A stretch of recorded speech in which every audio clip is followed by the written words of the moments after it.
Japan को उसके technology और उसकी सांस्कृतिक विरासत के लिए जाना जाता है। आए दिन वहाँ नए नए इनोवेशंस होते रहते हैं, लेकिन जापान अभी एक बड़ी समस्या का सामना कर रहा है। ये है तेजी से गिरती जन्म दर। जी हाँ, इस मुद्दे को हल करने के लिए जापानी सरकार ने इस गर्मी में टोक्यो फुटारी स्टोरी नाम का एक डेटिंग ऐप लॉन्च करने की तैयारी की है। इस ऐप के थ्रू युवाओं को फैमिली प्लानिंग और बच्चे पैदा करने के लिए प्रोत्साहित करना है। ये प्रधानमंत्री फूमियो किशिदा की सरकार की व्यापक रणनीति का हिस्सा है। दरअसल जापान की जनसंख्या तेजी से बूढ़ी हो रही है और जन्म दर में दशकों से गिरावट आ रही है।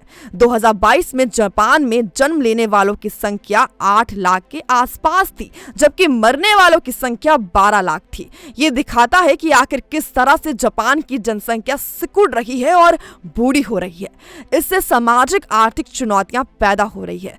जनसांख्यिक संकट के जवाब में जापानी सरकार टोक्यो फुटारी स्टोरी लॉन्च कर रही है। ये एक डेटिंग ऐप है जिसका उद्देश्य युवाओं को पार्टनर ढूंढने में मदद करना है। यह ऐप जापानी नागरिकों के लिए परिवार शुरू करना आसान और ज्यादा आकर्षक बनाने में मदद करेगा। बच्चे पैदा करने के लिए जहां जापान सरकार ने डेटिंग ऐप लॉन्च करने का ऐलान किया, वहीं ट्विटर यानी कि एक्स के सीईओ एलन मस्क ने खुशी जताते हुए कहा कि उन्हें खुशी है कि सरकार ने यह कदम उठाने का फैसला किया है। आपको बता दें कि एलन मस्क खुद 10 बच्चों के पिता है। ब्लूमबर्ग की रिपोर्ट के अनुसार मस्क ने प्रजनन और जनसंख्या अनुसंधान परियोजना के लिए $10 मिलियन का दान भी किया है। वहीं आपको बता दें कि आखिर आपके मन में भी ये सवाल उठ रहा होगा कि डेटिंग ऐप की जरूरत आखिर क्यों पड़ी। नंबर 1, सामाजिक बाधाओं को दूर करना। जापान में पार्टनर की खोज करना और उसके लिए मिलना जुलना काफी कम हो गया है।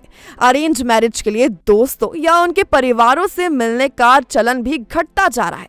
कई युवा अपने बिजी स्केड्यूल और सामाजिक दबाव के कारण पार्टनर से मिलने झिझकते हैं। ऐसे में एक डेटिंग ऐप सिंगल लोगों के लिए दूसरे से जोड़ने में मदद करेगा।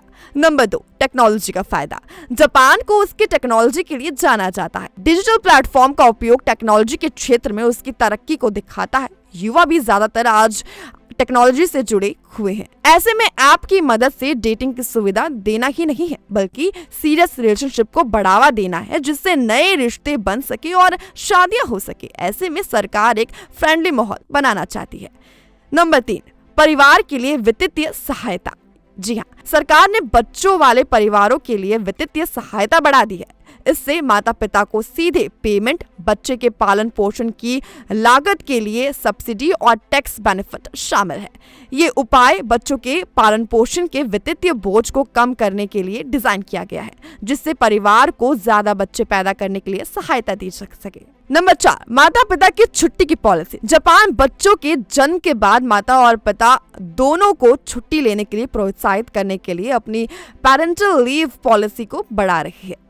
इसका लक्ष्य पालन पोषण में लैंगिक समस्या को बढ़ावा देना और लैंगिक समानता को बढ़ावा देना और माता पिता के बच्चों के पालन पोषण की जिम्मेदारी साझा करने की अनुमति देना है। इन नीतियों का उद्देश्य महिलाओं के लिए बच्चे पैदा करने के लिए वर्क स्पेस में लौटना आसान भी बनाता है। Number 5, work life balance. सरकार कंपनियों को ज्यादा फ्रेंडली वर्क एनवायरनमेंट देने के लिए प्रोत्साहित कर रही है। इसमें टेलीवर्क को बढ़ावा देना, फ्लेक्सिबल घंटे और ओवर टाइम को कम करना शामिल है। सरकार को उम्मीद है कि लोगों के लिए अपने करियर की पारिवारिक जिम्मेदारियों को बैलेंस करना आसान हो जाएगा। तो हमारी आज की जानकारी में बस इतना ही। ऐसे तमाम खबरों के लिए जुड़े रहें द न्यूज़ 15 के साथ। वीडियो को लाइक, चैनल को सब्सक्राइब करना बिल्कुल ना भूलें।